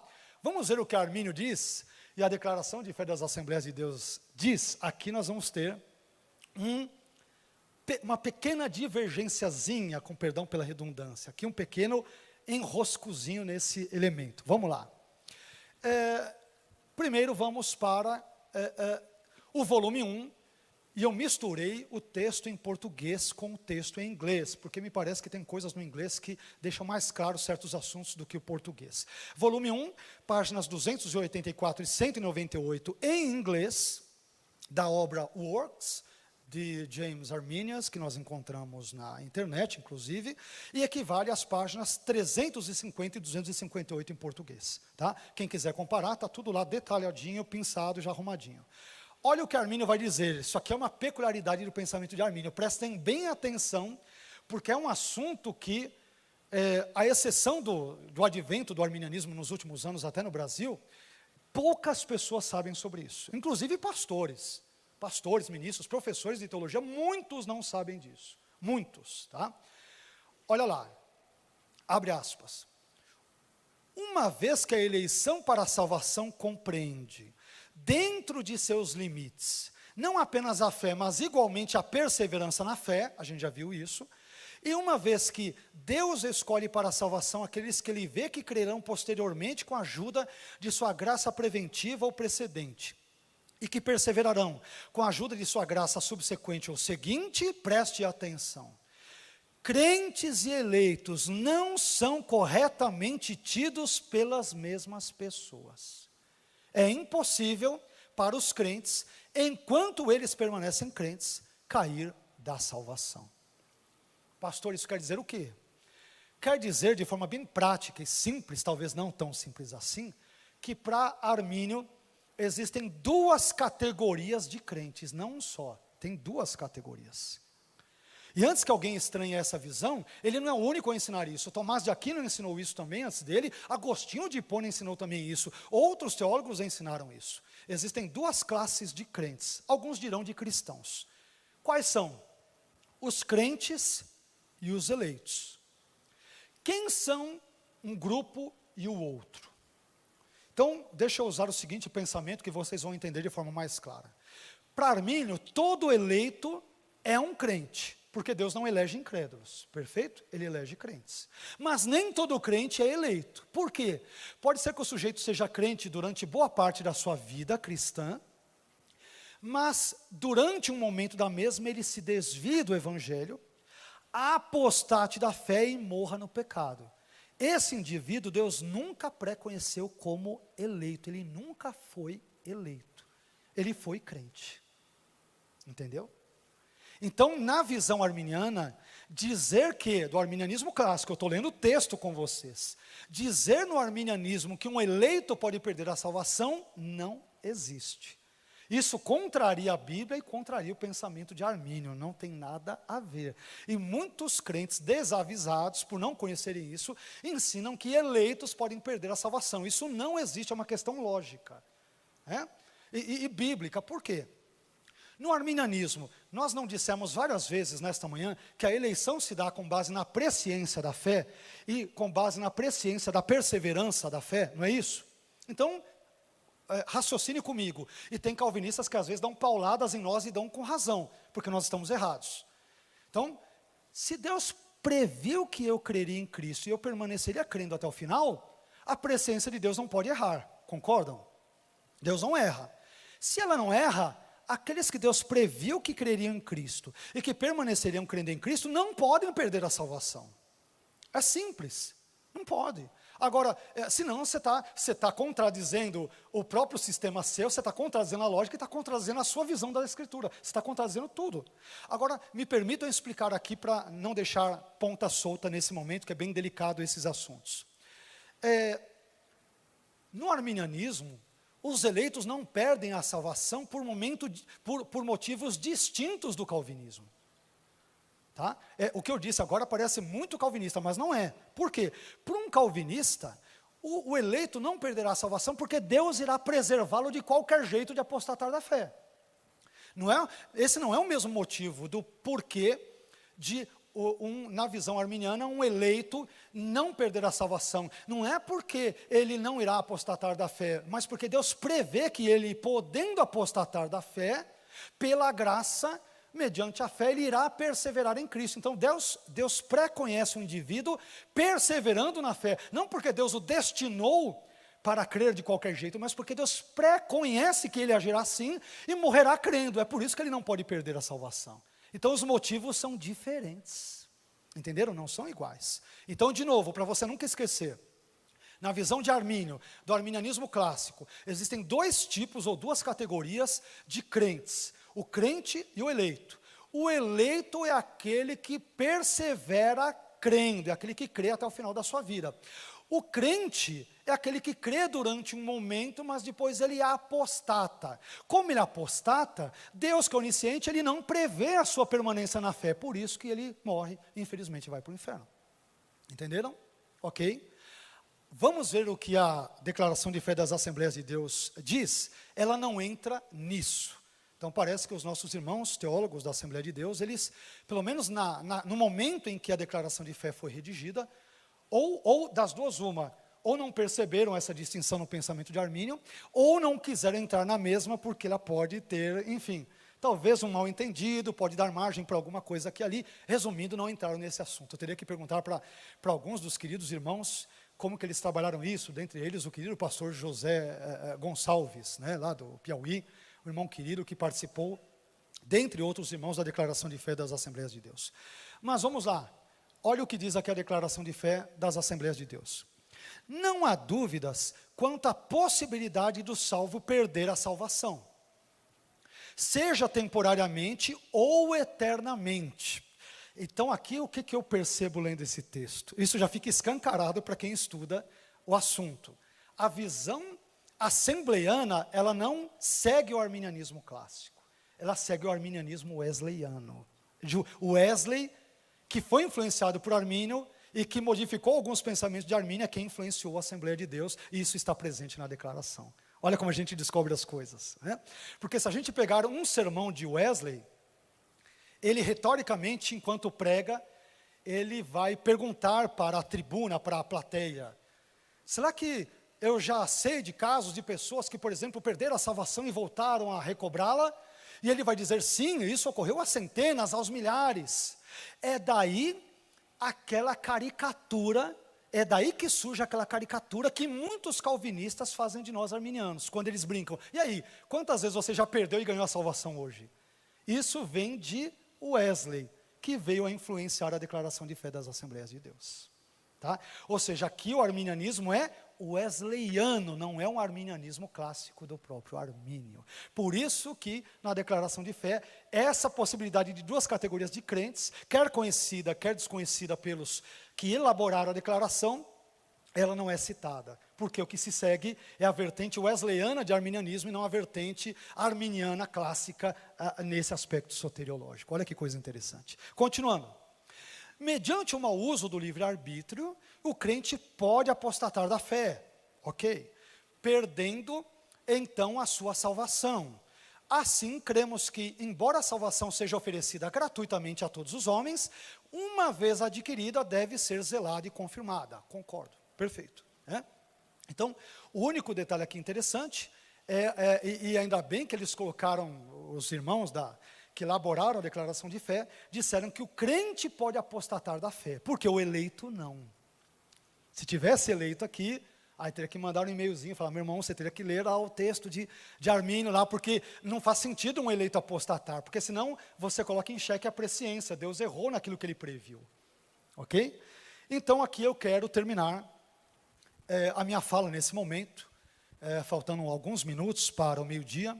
E eu espero que essa breve fala, talvez não tão breve, falamos aqui acho que 1h20, mais ou menos, eu espero que Deus graciosamente use esse conteúdo para agregar algo à sua vida, em termos intelectuais, em termos ministeriais, espirituais. Que Deus abençoe sua vida, família, ministério.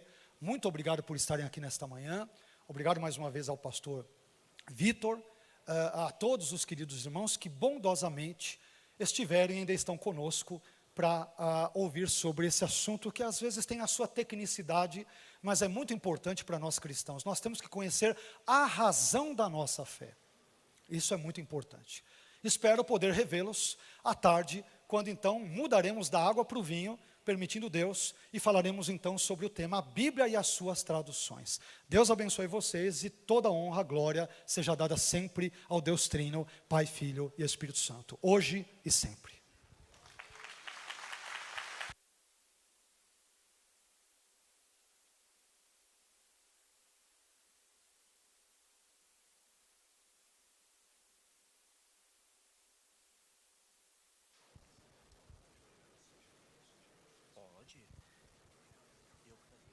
Responder as perguntas sentado. pedindo para descer 12:30 para cozinhar. Desliguei sem querer. Alô, som. Eu pensei que eu ia me livrar agora das perguntas e respostas, mas fazer o quê? Eu fui predestinado a respondê-las agora, né? Então não tem jeito. Meus queridos irmãos, eu vou, antes de eu encaminhar algumas perguntas, só uma observação. Quando falamos de Calvino ou Armínio, não quer dizer que nossa fé está baseada em homens. Nossa fé está baseada na palavra de Deus. Esses homens são alguns irmãos nossos que não criaram doutrinas, mas tentaram sistematizar o ensino da palavra de Deus. E alguns tiraram conclusões que vão influenciar mais ou menos determinadas denominações.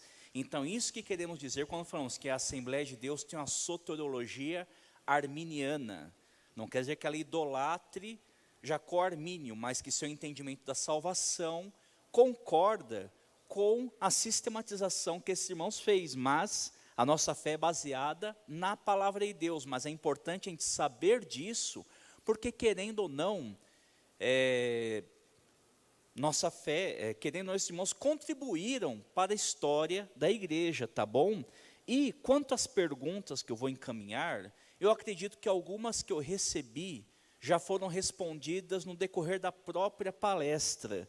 Então, por isso que eu não as encaminharei. Então, vou encaminhar as que eu considero que vão ser mais relevantes para os participantes como um todo, tá bom?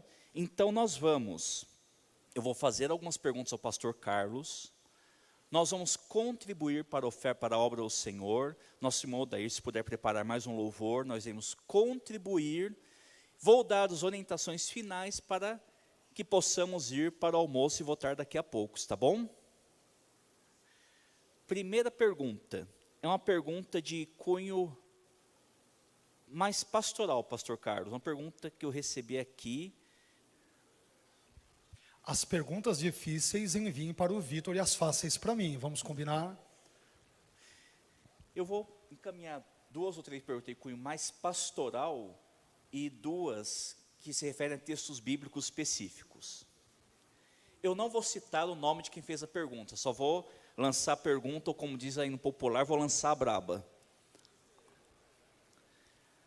Tem se tornado cada vez mais comum vermos pentecostais calvinistas, ou assembleianos calvinistas, e até tradicionais arminianos. Como lidar com isso dentro do corpo da igreja local, visto que muitas vezes até mesmo a declaração de fé da igreja é questionada? Ótima pergunta. Bom, nas minhas andanças Brasil afora, eu tenho falado sobre esse tema, enfim, norte, nordeste, centro-oeste, sul, sudeste. Não viajo mais, porque senão daqui a pouco os irmãos da igreja lá me demitem, né? Que pastor é esse da igreja local que mais viaja e que não está aqui? Então, por essa questão que eu acabo não atendendo, por exemplo, a vários outros contextos, lugares, igrejas, assim por diante. Mas isso é um fato. Eu tenho percebido que existem, inclusive, em alguns contextos do nosso grande território brasileiro, inclusive eu cheguei a conhecer a Assembleia de Deus que é calvinista, né? Irmãos que saíram de Assembleias de Deus, evidentemente arminianas, como nós aqui ouvimos nesta manhã, e que agora estabeleceram, de fato, uma igreja, acredite se quiser, Assembleia de Deus reformada, totalmente calvinista, né? Como lidar com isso? Primeiramente, eu diria que com muito da parte da liderança, depois eu vou falar da parte dos membros que assim agem. A parte da liderança, agir com muito amor, muito cuidado, muita prudência, muito tato, e disseminarem eventos como este. Então, por exemplo, se a Assembleia de Deus crê em termos soteriológicos numa perspectiva arminiana, como nós vimos, então isso deve ser disseminado aos membros. As pessoas devem ler, devem estudar. Eu não sou assembleano, eu já li inteira a declaração de fé de vocês. Eu já li. E com anotações ainda. Tudo bem que eu sou professor também de teologia e tal. Então, meu irmão, se eu não sou assembleano e li, você tem o dever de não ficar para trás de mim. Você tem que ler, leia. Então leia a sua declaração de fé. Ela está muito bem escrita, muito bem elaborada. Deus abençoou os irmãos, os capacitou a fazê-la. É uma bênção de Deus para a Assembleia de Deus aqui no nosso contexto tupiniquim ou brasileiro. Então leia sim, inteire acerca das doutrinas nas quais você crê e que são propagadas pela igreja na qual você congrega e da qual é membro. Então, leia, isso deve ser disseminado em escolas bíblicas dominicais, em pregações, em conferências, em contextos como este, dessa palestra e tantos outros. Isso deve ser ensinado.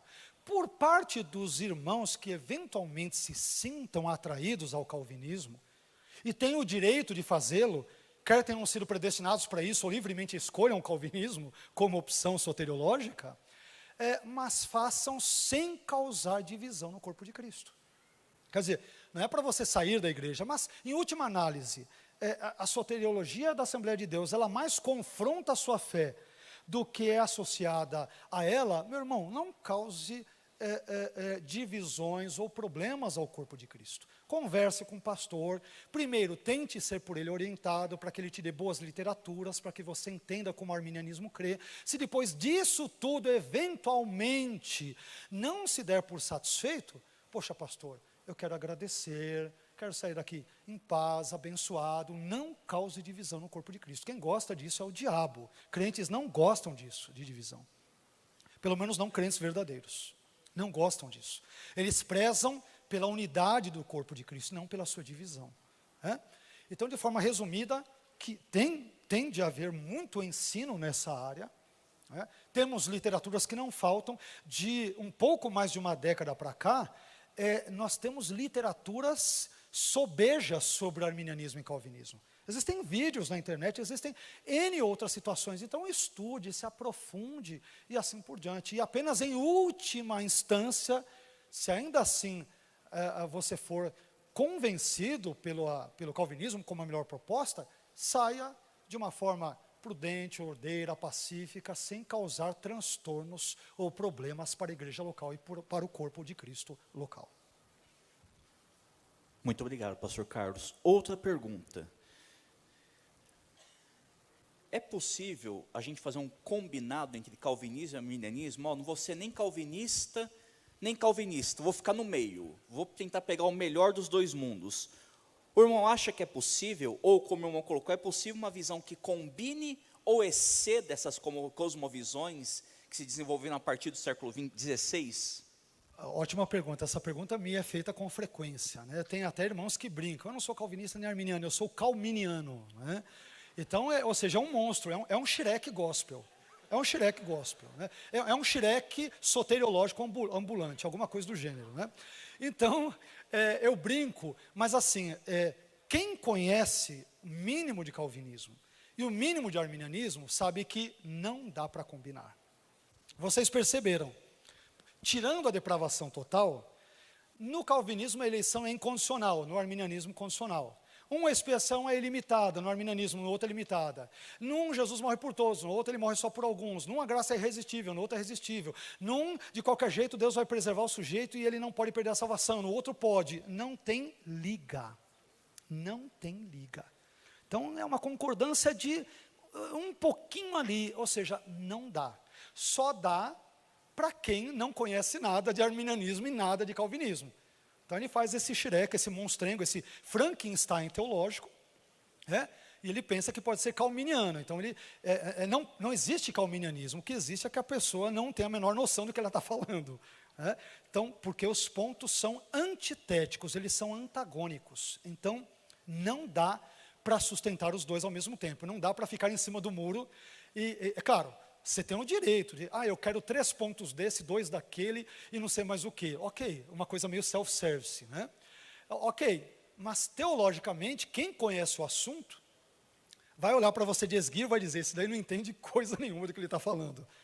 Coitado, ele está mais perdido, como diz o outro, do que cego em tiroteio. Ele não sabe o que ele está dizendo. Então, é importante que entendamos bem os dois sistemas, que tem muita semelhança sim, mas também tem profundas divergências. Estude melhor, e aí você verificará que é impossível uma amálgama de calvinismo e arminianismo, o tal do calminianismo. Isso não existe.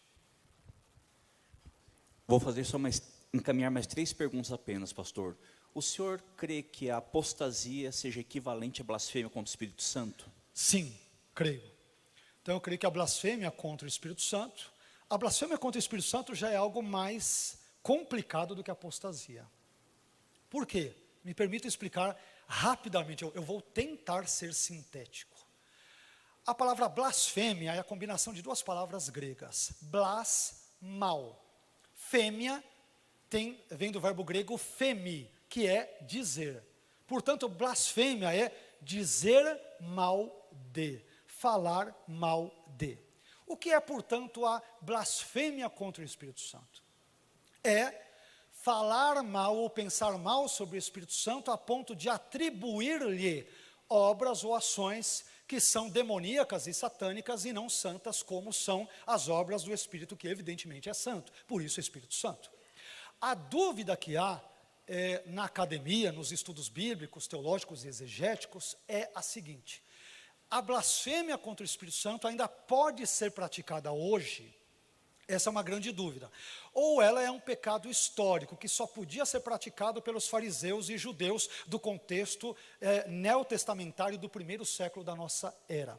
Por quê? Jesus irá dizer para os fariseus e outros que o acompanham, ele vai dizer que aquele que blasfemar contra o Espírito Santo não terá perdão nem neste século, nem no vindouro e tal.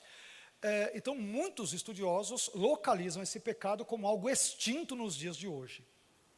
Outros, e eu diria que talvez seja propenso a me associar a eles, entendem que a blasfêmia do Espírito Santo não é algo apenas localizado historicamente, no 1º século, mas existe até hoje. Então, portanto, quando você, por exemplo, atribui ao Espírito Santo obras que são malignas ou o inverso, atribui ao diabo aquilo que é uma obra evidentemente do Espírito Santo, e você, de forma persistente, sistêmica e contínua, defende isto é uma situação que, por exemplo, morrendo nesta condição e dependendo do tipo de compreensão, pode não possibilitar perdão para o pecador.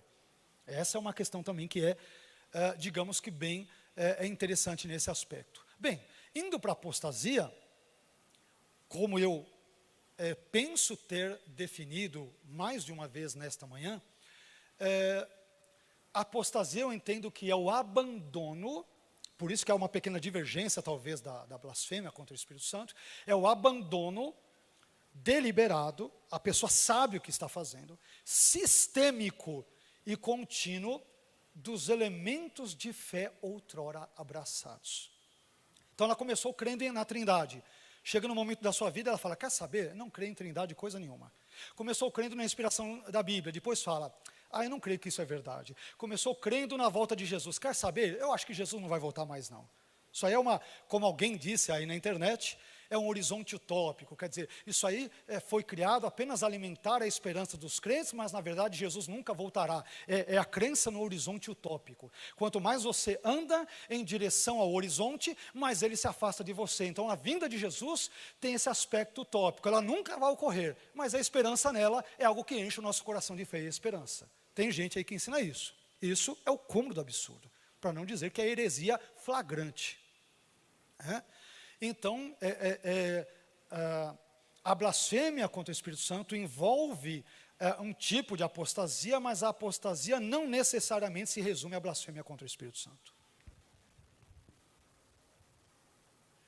Agora, as 2 últimas perguntas, e essas ligadas à explicação de textos bíblicos.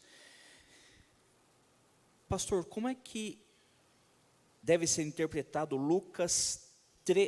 Atos 13, 48? E os gentios, ouvindo isto, alegraram-se e glorificavam a palavra do Senhor, e creram todos quanto estavam ordenados para a vida eterna. Perfeito. Bom, nesse contexto nós vemos Paulo, ele pregando aos judeus, e nós vemos que os judeus, eles rejeitam o evangelho. Tendo rejeitado o evangelho, o que ele faz? Ele parte para os gentios. Sempre que Paulo vai pregar, nas suas viagens missionárias, ele vai para uma sinagoga de por gentios, sinagoga gentios. Ele dá uma preferência para o seu próprio povo judeu, sendo ele judeu, fariseu, e depois ele vai para um contexto mais gentílico. E é o que acontece aqui, os judeus rejeitam, e portanto ele vai para quem? Para os gentios. E aí, o texto vai dizer que creram todos aqueles que estavam ordenados para a vida eterna. O pivô, talvez, da discussão entre calvinistas e arminianos seja o verbo ordenados. Porque, de uma perspectiva soteriológica, muitos entendem assim, olha, os gentios foram ordenados para a salvação, quer dizer, os outros não foram. Deus ordenou, Ele decretou que fossem. E não é isso necessariamente que o texto grego diz. Aqui, o texto grego usa o verbo tetagmenoi, que é o mesmo verbo usado num contexto militar, quando nós temos soldados colocados em fileira. Então, a ideia de ordenados para a vida eterna é como se Paulo estivesse dizendo, gentios, tanto quanto judeus, ambos são objetos do amor divino. Jesus morreu na cruz, afinal de contas, por toda a humanidade. O que inclui judeus e os não-judeus, que evidentemente são gentios. Então, os gentios foram ordenados, ou seja, eles estão nessa fila da salvação, dentro do processo histórico salvífico, dentro do plano de Deus, como objetos do amor de Deus, os quais Deus também deseja salvar. E esses que creem, evidentemente, são salvos e assim são ordenados à vida eterna. Não é que Deus os selecionou incondicionalmente para a salvação e outros sim. Não, nada disso é ensinado no texto. E o verbo grego tetagmenoi deixa isso claro. Pastor, Romanos 9. Ponto, sabia que tinha que aparecer. Vamos Como lá. o arminianismo explica Romanos 9, principalmente a questão de Faraó? Bom, Romanos 9, aí eu vou tentar ser resumido, tá? Porque tem muita coisa aqui, né? Bom, quando nós falamos sobre Faraó, normalmente os nossos irmãos, não todos, tá? Não, de novo, estou generalizando. Mas, com frequência, os nossos irmãos calvinistas entendem que, quando Deus endurece o coração de Faraó, por exemplo, em Êxodo 4, 21, entre tantos outros textos exodianos, isto quer dizer que Faraó, na linguagem soteriológica, ele é o réprobo, ou seja, aquele que Deus rejeitou para a salvação e, portanto, quis destiná-lo à perdição eterna. Mas não existe absolutamente nada, tanto no livro de Êxodo, quanto em Romanos 9, ou em qualquer outra parte da Bíblia, que diga que Faraó seja um réprobo em termos soteriológicos. Isto é, ele não é alvo do amor salvífico divino. Aliás, o próprio texto de Romanos 9, no versículo 17, explica por que Deus levantou o Faraó. E perceba que não existe nenhum teor salvífico naquilo que é dito. Aliás, me acompanhe, é só ler, eu não preciso nem pesquisar aqui o grego, é só ler em português. Olha o que diz, Romanos 9, 17. Porque diz a Escritura a Faraó, para isto mesmo te levantei. Por quê? Por duas razões. Para quê? Para duas razões. Primeiro, para em ti mostrar o meu poder. Segundo, e para que o meu nome seja anunciado em toda a terra. Onde é dito que Deus levanta Faraó para ser um réprobo, e ele morre e vai para o inferno, e outros não? Esse tipo de informação é inexistente, tanto em Êxodo, na Torá, no Pentateuco, como Romanos. Então Deus o levanta para que o poder dele, de Yahvé, seja visto ali em Êxodo, sobretudo por meio das 10 pragas que culminam com a abertura do Mar Vermelho, e também para que o nome de Deus, por meio de todos os seus feitos estrondosos no Êxodo, viesse a ser conhecido ao longo de toda a história. E aqui cabe só uma outra observação que tem a ver com Faraó, que é a seguinte: o que normalmente nós entendemos como endurecimento do coração. O endurecimento do coração é uma atitude que não começa com o próprio indivíduo, mas é uma reação divina, no caso de Faraó, à resoluta e obstinente teimosia dele. Então, como Deus, presciente que é, sabe que Faraó não deixará Israel sair do Egito, a não ser depois de 10 pragas, e onde eu descubro isso? Em Êxodo 3,19. Em Êxodo 13:19 é dito: eu sei, porém, que Faraó não vos deixará ir, a não ser por uma boa e forte mão. Então, pela sua presciência, Deus conhece o homem, o seu coração, seus pensamentos, suas inclinações, boas ou más, e Ele sabe, esse Faraó só vai libertar o meu povo depois de não 2, nem 3, nem 5, nem 7, mas depois de 10 pragas. O que eu vou fazer? Vou enviar as 10, porque depois da 10ª, com a morte dos primogênitos, Ele vai deixar o povo sair. É disso que o texto trata. Então, o endurecimento do coração é a reação divina à obstinação do coração humano contra ele. Você quer me resistir, você quer me rejeitar, você quer lutar contra mim, Deus diz. Ok, Deus entrega o indivíduo às suas próprias inclinações pecaminosas. Isso está em Romanos capítulo 1, quando é dito que as pessoas deixaram de adorar o Criador para adorar a criatura, e dentre as coisas ali ditas, para ser mais resumido, o texto de Romanos 1 dirá: pelo que Deus os entregou. Então, essa entrega é deixar o pecador, não aos cuidados divinos, mas aos seus próprios cuidados finitos, apequenados e pecaminosos, para que ele se enforque com a própria corda que Deus lhe deu. Você quer mergulhar no pecado? Mergulhe, depois isso terá consequências. Você quer chafurdar na lama? Chafurde, isso terá consequências. Então Deus entrega o indivíduo a si mesmo. E um ser humano entregue a si mesmo é a pior tragédia que pode ocorrer na vida de alguém. Por isso que, graças a Deus, nós não estamos entregues a nós mesmos ou ao Deus dará, mas estamos onde sempre estivemos, na mão do Deus Todo-Poderoso. É nas mãos dele que nós estamos. Meus irmãos, agora não é pergunta, mas eu queria convidar a igreja a louvar ao Senhor por essa palestra com uma salva de palmas. E alguém pediu indicações de livros para se aprofundar nessa questão. E enquanto o pastor Carlos fará algumas indicações, peço que a diaconia se prepare para recolher as contribuições, pedir uma oferta de amor à igreja. Tudo isso aqui é um investimento que está sendo feito na vida dos obreiros e na vida do campo de Guarulhos. Então, iremos recolher uma oferta para a manutenção do trabalho na casa do Senhor.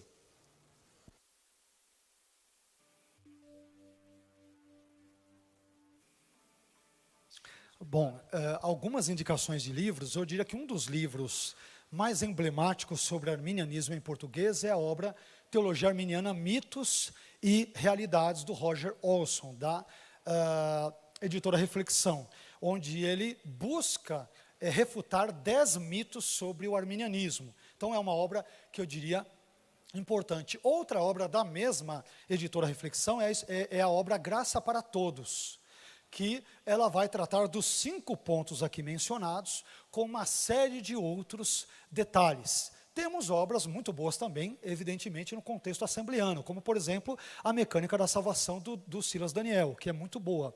Essas 3 obras, por exemplo, brevemente citadas, dentre elas, a coleção Arminianismo, da editora Reflexão, com os seus 5 volumes, um sobre cada um dos 5 pontos do arminianismo, bem como um sobre semipelagianismo. Se você ler todas essas obras e estudá-las com carinho, além de ler as obras do Armínio, além de ler a declaração de fé das Assembleias de Deus, eu diria que você estará muito bem instruído em torno daquilo que nós brevemente falamos em 1 hora e pouco aqui nesta manhã.